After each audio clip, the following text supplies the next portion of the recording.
नमस्कार दोस्तों, English speak channel में आपका स्वागत है और मैं एक बार फिर हाजिर हूँ बेसिक इंग्लिश यानी टेंस को लेके। बेसिक इंग्लिश में हम पार्ट 4 चल रहा है, यानी पार्ट 4 में हम पढ़ रहे हैं present perfect continuous tense. Part 4 में जो प्रेजेंट परफेक्ट कंटीन्यूअस टेंस है इसका अफर्मेटिव निगेटिव यानी पार्ट 1 कल का खत्म हो गया प्रीवियस वीडियो में। आज हम पढ़ेंगे अफर्मेटिव निगेटिव सेंटेंस यानी साधारण नकारात्मक वाक्य के बारे में पढ़ेंगे।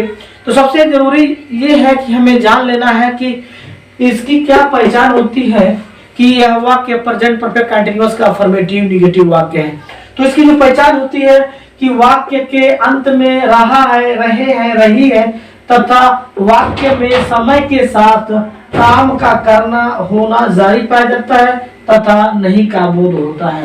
यानी पहचान इसकी होती है कि वाक्य के अंत में रहा है, रही है, रहे हैं इत्यादि आता है तथा समय के साथ काम का करना या होना जारी पाया जाता है और वाक्य में नहीं का बोध होता है। तो इस तरह के वाक्य को हम बोलते हैं प्रेजेंट परफेक्ट कंटीन्यूअस का अफर्मेटिव निगेटिव का वाक्य बोलते हैं। चलिए हम चलते हैं रूल की तरफ। तो सबसे पहले हम जानेंगे कि इसको बनाने का रूल क्या है। तो अगर वाक्य सिंगुलर है, यानी यह एक वचन का वाक्य है, एक वचन के वाक्य के लिए हम क्या लगाते हैं? Subject has plus not plus been plus verb में ING plus object plus since या फॉर्म।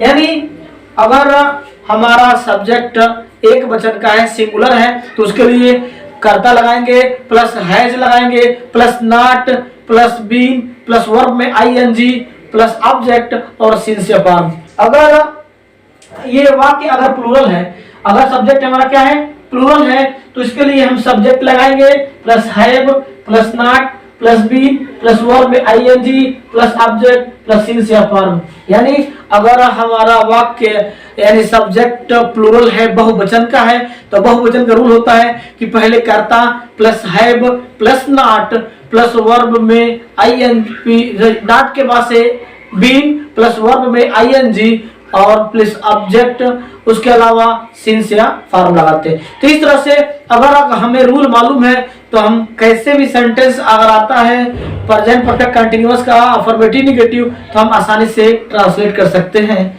तो चलिए हम चलते हैं एग्जांपल की तरफ।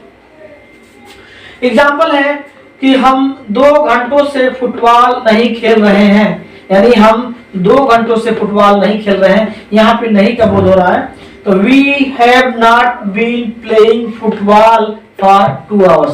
अगर यहीं पे होता कि हम सुबह से फुटबॉल नहीं खेल रहे हैं तो we have not been playing football for 2 hours।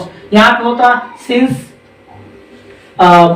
morning होता, यानी कि सुबह से खेल रहे हैं। तो यही दूसरा वाक्य है कि सुषमा सुबह से काम नहीं कर रही है। Sushma has not been doing work since morning, यानी सुषमा सुबह से काम नहीं कर रही है।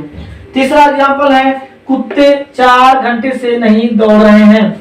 The dogs have not been running for 4 hours. यानी इस तरह से कोई भी अगर एग्जांपल आता है और हमें पता करना है कि एग्जांपल अगर प्रेजेंट परफेक्ट कंटीन्यूअस का अफर्मेटिव निगेटिव है तो उसके रूल के अनुसार हम बदलते हैं। आपको ये रूल मेमोराइज करना है और घर पे रूल के हिसाब से 2-4 एग्जाम्पल डेली बनाएंगे जिससे कि हम इस रूल को आसानी से प्रिपेयर कर सकें। जैसे मैं 3 घंटे से खाना नहीं खा रहा हूँ, वे 2 सुबह से नहीं रो रहे हैं। इस तरह से और भी 5-6 एग्जाम्पल बना के आप इस रूल को मेमोराइज करें ताकि ये रूल आपको याद हो जाए और फ्यूचर में ऐसा कोई भी सेंटेंस आए तो आसानी से आप बना सकेंगे। अगर आप हमारे चैनल में नए हैं तो सब्सक्राइब करना ना भूलें और बेल आइकन की घंटी जरूर दबाएं जिससे आपको दूसरा नोटिफिकेशन आता मिले। Thank you.